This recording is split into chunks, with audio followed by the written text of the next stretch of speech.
Comment utiliser les cartes du CDQ, du Chemin du Québec?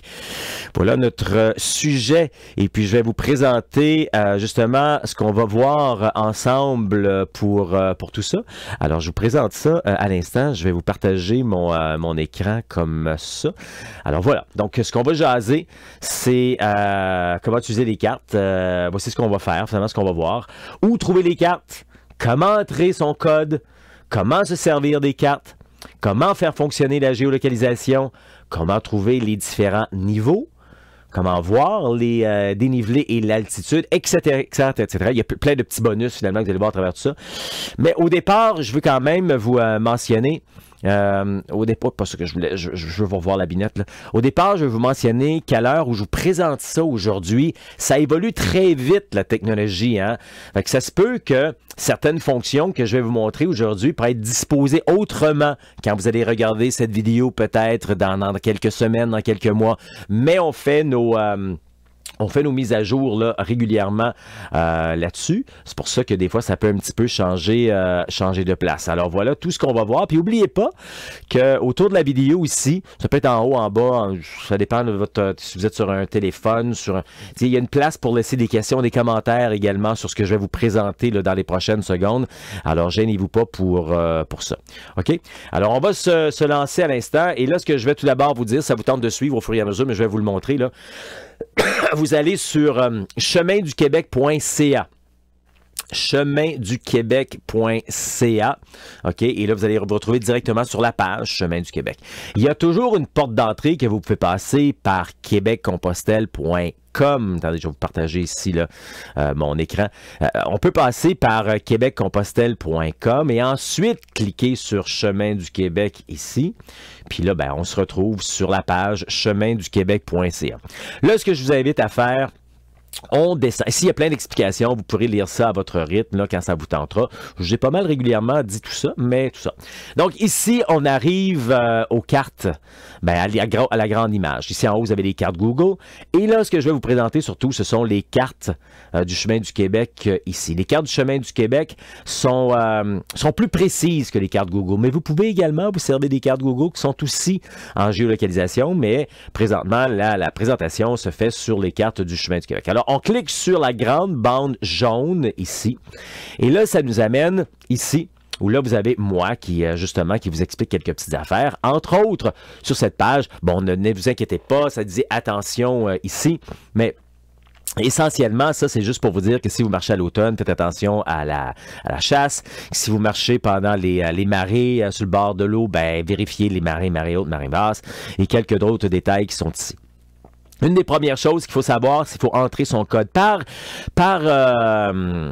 de suite, là, automatiquement, là, par automatisme, il y a le code du CDQ. Mais ça se peut que vous ayez un code, ça va être porté à évoluer encore dans les prochaines semaines, dans les prochains mois. Donc, ça se peut que vous avez un code différent pour vos options. Mais là, automatiquement, il y a le code CDQ. Donc, tout ce qu'on a à faire, c'est cliquer sur Continuer. Et là, en faisant ça, on se retrouve sur toutes les cartes du chemin du Québec. Là, c'est là que la première erreur se fait généralement avec les gens parce que là, je comprends, les gens regardent ça et disent « Ah, OK, c'est intéressant, la couleur, c'est pas très, très précis, tu sais. » C'est parce que c'est là qu'est l'erreur. Il faut faire ce qu'on appelle en bon québécois un zoom pour voir apparaître les numéros de cartes. Et là, vous allez voir que la précision, et c'est là que vous allez voir tout le pouvoir, finalement, toute la puissance de ces cartes-là, comment c'est grandiose, comment il y a des choses là-dessus. C'est vraiment très, très, très, très, très, très complet. Bon. Vous reconnaissez là qu'il y a 5 secteurs, hein, le secteur jaune pour le secteur citadin, le vert olive qui est l'arrière-pays, le vert forêt qui est l'arrière-pays. Pardon, ici c'est Monts et Vallées, petite correction, le vert olive. Le vert forêt c'est arrière-pays, le turquoise qui est fleuve et notre variante nord qui part de Danville et qui se rend ici là jusqu'à la traversée. Donc, ce qu'on va faire, et tout ça, n'oubliez pas que ça fonctionne également sur votre téléphone. Donc là, moi, je vais le faire avec l'ordinateur, je le fais avec ma petite roulette, hein, je fais un zoom. Je pourrais aussi utiliser le plus et le moins ici, là, mais je vais faire un zoom et ça, on peut le faire avec nos doigts sur notre téléphone. OK, alors là, je vais faire un zoom et je vais aller chercher la carte numéro 4. C'est ce qui va être pratique. D'ailleurs, vous voyez, il y a plein de précisions. Quand on traverse Montréal, on peut le traverser de 2 façons. Quand on traverse le fleuve à Montréal, on peut le traverser de 3 façons différentes. Et ainsi de suite, des fois, il y a des choix comme ça. Nous, on va prendre la carte. Et puis, quand vous faites un zoom encore plus, vous voyez donc les chiffres qui apparaissent. On peut même cliquer sur la ligne, si on veut. Moi, j'aime bien aller directement sur le numéro. C'est encore plus facile et tout. Alors, parce que comme ça, quand on voit la carte, ça n'a pas l'air très, très précis. Là. On part de Chambly, on sait qu'on passe à travers les champs. Non, non, non. Cliquez sur la carte numéro 4. Et là, tout à coup, c'est là qu'on voit tout ce qui se passe, qui est vraiment très, très, très impressionnant. Alors, ça, c'est la carte numéro 4. Et on a 80 cartes comme ça pour tout le chemin du Québec. Là, je vais déplacer un petit peu la carte pour pouvoir vous montrer des choses. Attendez un petit peu, est-ce que je peux le faire comme ça? Non, ok, je veux ça ici. Non, ici, un petit peu. Sur la présentation, moi, je dois juste tasser un petit peu les cartes. Je vais finir par l'avoir. J'ai tellement de... Ah, voilà, c'est ce que je veux. Le niveau comme ça, ici, que je descends. Parce que ce que je veux vous montrer, il y a des petites choses cachées. Entre autres, bon, ici en haut, à gauche. Bon, là, ça identifie la carte. OK, on est sur la QC, la carte du chemin du Québec, là, 4. Ici, vous avez déjà un onglet intéressant. En cliquant là-dessus, ça vous donne déjà des détails de la carte. Ça vous dit que ce tracé de 19,1 km, son départ officiel, mais ça, c'est pas grave, là, mais le départ officiel de cette carte-là, il est à la mairie de Chambly et il se termine à l'écluse du canal Chambly. D'autres détails qui vont varier aussi d'une carte à l'autre. Ici, comme ces 2 grandes municipalités, Chambly et Saint-Jean, on vous dit qu'il y a de l'abondance de services disponibles, c'est-à-dire pour manger. OK, donc, puis de la microbrasserie des fois, etc. Mais pourquoi je précise ça? Parce que certaines autres cartes, vous allez voir peut-être juste un icône d'un dépanneur ou encore d'une épicerie ou d'un restaurant. Donc, ça vous dit qu'est-ce qu'il y a comme environnement pour manger. Puis ça, c'est super important. Puis ça, quand on part, ben, c'est important de les regarder d'avance. Ça arrive pas souvent, mais ça arrive des fois que sur le chemin, dans un village, il n'y a absolument rien. Donc, il faut apporter des choses la veille, il faut les transporter avec nous. Mais rassurez-vous, ça n'arrive pas souvent, OK? Ben oui, ça peut arriver qu'on doit transporter des choses avec nous. On retourne à nos cartes, donc. Je vous ai montré la boule, la bille, le bleu ici, là, information, I avec information. Si jamais vous vous promenez sur les cartes là, comme ça, puis vous êtes rendu à l'extérieur, mais ça vous tente, vous êtes en train de faire autre chose, puis là, ah ouais, on est rendu où déjà ma carte? Vous avez juste à cliquer ici, ça va vous recentrer, et voilà, on revient ici. Ce qui est vraiment important également, et ce qui est magique dans ces cartes-là, c'est comme ça, ça a l'air de rien, mais là, encore une fois, vous utilisez le plus et le moins, ou la roulette, ou vos doigts, pour faire le zoom. Regardez la beauté de ça. Et là, on voit, on peut zoomer. Je pense qu'on peut voir les piscines des voisins tellement. Regardez, ça, c'est ça. Ça, c'est le gros zoom que je viens. J'étais à l'extrême. Et là, on peut voir tout, là, les centres d'achat. On peut même voir les adresses à certains endroits sur le chemin. Donc, ça donne beaucoup de détails quand on zoome. On voit exactement à quel coin de rue on doit, comme ici, à quel coin de rue on doit virer. Vous voyez ici, il y a même les adresses. On sait ici qu'il y a une église, puis ici, il y a un petit café, etc. Donc, on tourne. Donc, c'est vraiment très précis. C'est pour ça que je vous dis que c'est des cartes qui sont hyper puissantes à ce niveau-là. Les numéros que vous voyez, ben ça, c'est les numéros de kilomètres, le nombre de kilomètres. Alors, quand on quitte de la mairie, hein, on le voit ici, quand on rentre notre souris dans la bulle, on voit que c'est le départ qui est à Chambly. Et puis, quand on part d'ici, ben, on est rendu au kilomètre 1 ici. C'est à peu près donc au 2,25 qu'on va tourner, et ainsi de suite.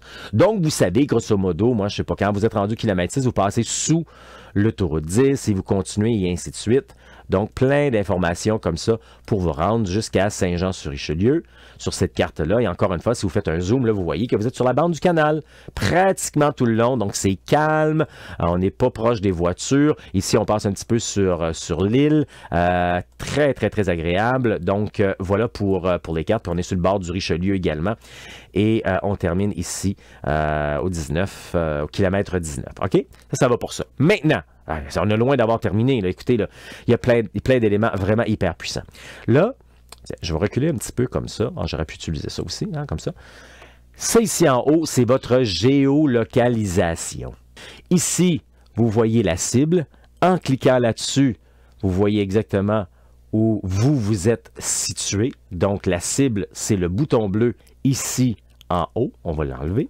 Ensuite, les niveaux sont justement ici. En cliquant sur satellite, on peut voir les cartes en satellite. Et encore une fois, on peut zoomer totalement pour voir très près. Là, par contre, je pense que les adresses ne sont pas marquées quand on est en satellite, c'est ça.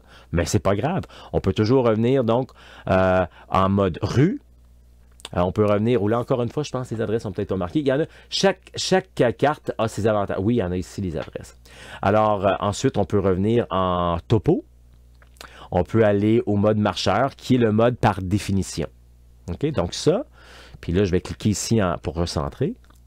Donc ça, c'est les niveaux pour ça. Ensuite, il y a les niveaux commerce.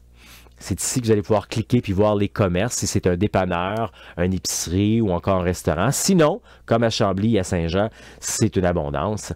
Les chemins alternatifs, c'est ici qu'on peut cliquer dessus pour voir une alternative. Les aires de repos, c'est ici qu'on clique.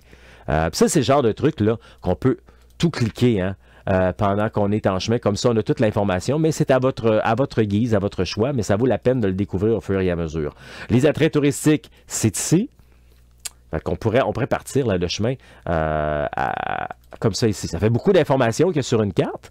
C'est pour ça qu'on ne les met pas par définition, par automatisme. On vous laisse le découvrir au fur et à mesure. Alors voilà, où vous allez retrouver toutes ces informations-là sur la bande ici à droite, où il y a également le plus et le moins pour le zoom. Mais ça, généralement, on peut le faire avec notre doigt sur une souris ou encore avec nos doigts sur notre écran. Et en bas, à droite, on a un petit pictogramme d'une montagne et en cliquant dessus, regardez la magie qui arrive.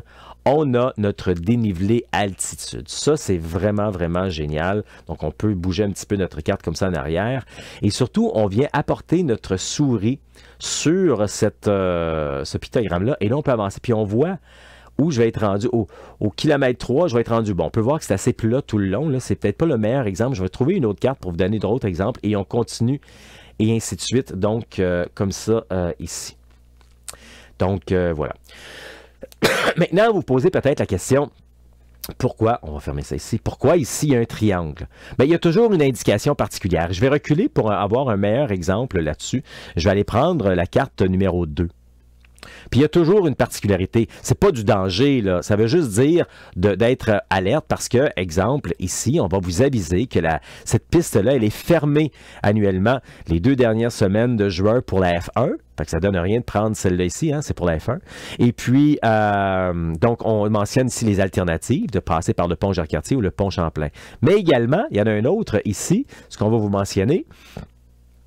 Ici, c'est que l'écluse entre, si on veut, le casino, l'île et Saint-Lambert, ben, c'est fermé pendant l'hiver. Donc, souvent, quand vous voyez des pictogrammes comme ça ici, à travers le chemin du Québec, c'est vraiment pour démontrer des particularités. C'est pour ça que c'est important et c'est intelligent également de regarder les cartes d'avance.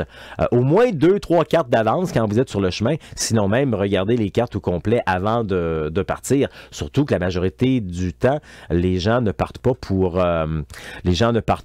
le chemin au complet encore. On n'est pas tout à fait rendu là, mais si jamais c'est le cas, ça fait partie du plaisir d'étudier les cartes et de voir tout ça. Là, ce que je vais vous montrer, c'est des particularités, parce que là, je vais montrer des endroits où c'était plat, donc le pictogramme, c'était assez plat et tout. Donc, je vais vous amener sur une carte qui est très particulière, une des cartes. Mais faut pas avoir peur de ça, là. Je veux dire, c'est pas les Pyrénées, là. Mais une carte que j'aime bien montrer, c'est la carte 72, ici en Gaspésie. On n'est pas dans les chic-chocs. On fait juste flirter pratiquement avec les chic-chocs. On est sur le bord du fleuve. Et si je clique donc sur la carte 72, comme ça. Donc, vous avez toutes les mêmes informations, là. Par contre, ici, on voit que, bon, on est un petit peu plus dans le boisé. Ici, on monte dans un beau petit chemin tranquille. On va avoir une belle vue sur le fleuve. On redescend sur le bord du fleuve. On a commencé au niveau de la mer. On passe par le niveau... Ici, c'est Gros Morne. On passe par... Manche d'Épée, où c'est le kilomètre 10, de beaux noms de village en Gaspésie. Et ensuite, on passe notre journée dans le bois et un peu en montagne. C'est pas d'énormes montagnes. Je vais vous montrer le pictogramme dans les prochaines secondes. Ça peut avoir l'air impressionnant, mais c'est un peu différent de la carte que je viens de vous montrer. Donc, quand on clique sur le pictogramme ici en bas à droite, et voilà. Donc, c'est un petit peu différent. On sait qu'on va commencer à 0 et là, Autant on peut voir quand je bouge sur le pictogramme que là, je suis rendu à 286 mètres et on voit sur la carte que c'est au kilomètre 5, donc c'est assez précis. Et on redescend à Manche d'Épée, puis là, oups, on va remonter encore ici. Il y a une petite descente, une petite montée et on descend. Donc c'est très, très intéressant. Et tout ça, vous avez ça disponible également sur votre téléphone. Autre chose aussi à vous montrer, par exemple, je vous ai montré en Gaspésie, dans le secteur fleuve, par exemple, ici, entre Saint-Tite-des-Caps, je clique sur la 23N. Si on va encore une fois revoir notre pictogramme ici, ben c'est là qu'on s'aperçoit. C'est quand même une montée en douceur, mais on est au plus haut niveau de tout le chemin du Québec. Évidemment, c'est pas le plus haut point au Québec, là, mais pour le chemin du Québec, c'est le plus haut niveau. On est presque à 800 mètres d'altitude. Et là, on descend Petite Rivière Saint-François. Ici, c'est vraiment magique. Peut-être que vous avez déjà fait des activités là, du ski l'hiver ou encore du vélo. Ou peut-être vous avez peut-être déjà marché dans ce coin-là, mais descendre ici, de un, il faut prendre son temps parce que c'est une bonne descente, mais c'est une magnifique descente parce que plus on descend, on a le fleuve devant nous et c'est vraiment magique. Puis c'est un peu ça qu'on explique ici. Vous voyez, il y en a un triangle ici, là, finalement. Une descente quand même difficile, donc il faut prendre son temps. Il faut prévoir presque 2 heures là, pour descendre doucement, prenant des pauses pour se rendre jusqu'en bas. Alors, c'est ce qu'on va retrouver ici comme information. Alors, je reviens ici. Donc, il y a toutes ces informations-là pour chacune des cartes. C'est très, très, très complet. C'est pour ça qu'il ne faut pas juste s'arrêter à cette carte-là. Quand on voit, quand on clique la première fois, il faut vraiment aller plus profondément et voir toutes les informations qu'il y a en arrière pour pouvoir l'étudier. Fait que là, je vous le montre, le tout. Évidemment, ça peut susciter plein de questions, plein d'interrogations, ou ça répond peut-être à plein de questions que vous aviez parce que vous ne saviez pas que ça existait comme ça. Hein, parce que des fois, on ne va pas assez loin. Je vois tellement de gens qui s'arrêtent juste à la première carte et qui ne vont pas plus loin. Alors voilà, maintenant, vous savez tout. Vous savez comment vous en servir. Vous pourrez partager avec vos amis également si vous voulez. Mais encore une fois, si vous avez des questions, des commentaires là-dessus, ben, vous pourrez toujours écrire autour de la vidéo. Ici, là, il y a la possibilité donc d'écrire, de poser vos questions là-dessus. Alors, je pense que ça fait le tour pour tout ça. Et si jamais il y a des mises à jour, quoi que ce soit, ben, cette vidéo sera mise à jour. Peut-être qu'il y aura une vidéo complémentaire pour ajouter le tout. Mais je pense que j'ai réussi aujourd'hui à bien vous présenter le tout pour savoir comment utiliser les cartes du chemin du Québec.